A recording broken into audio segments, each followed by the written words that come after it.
La parole est à Monsieur Max Mathiazin. Merci, Monsieur le Président. Ma question s'adresse au Premier ministre. Cette question s'adresse à toute la représentation nationale que nous sommes. Cette question s'adresse à la France, pays des droits de l'homme, aux femmes et aux hommes d'aujourd'hui, mais aussi à la postérité. Sur la planète, il y a des passés qui n'en finissent pas de passer. J'ai connu ma grand-mère. Ma grand-mère m'a raconté son grand-père. Il est né en Afrique, un homme libre. Il a été capturé et vendu. Il est arrivé en Guadeloupe en esclave. Il est mort après l'abolition de l'esclavage et cela se passait en colonie française.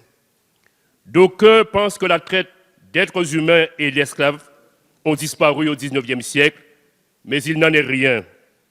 Aujourd'hui, en Libye, des migrants africains en route vers l'Europe sont vendus aux enchères comme esclaves par des trafiquants. C'est cette tragédie que vient de révéler au monde la chaîne américaine CNN dans un reportage qui glace le sang.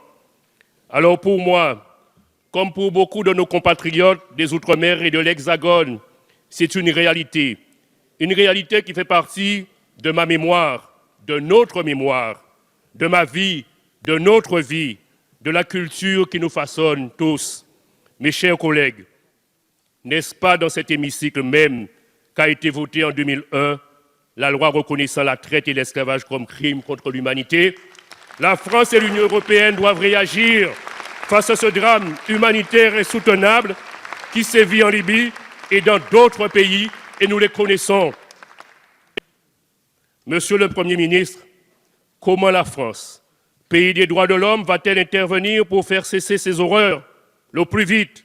Il s'agit là d'une urgence absolue. Esclavage, violences sexuelles, extorsion. La parole est à Madame Nathalie Loiseau, ministre chargée des Affaires européennes.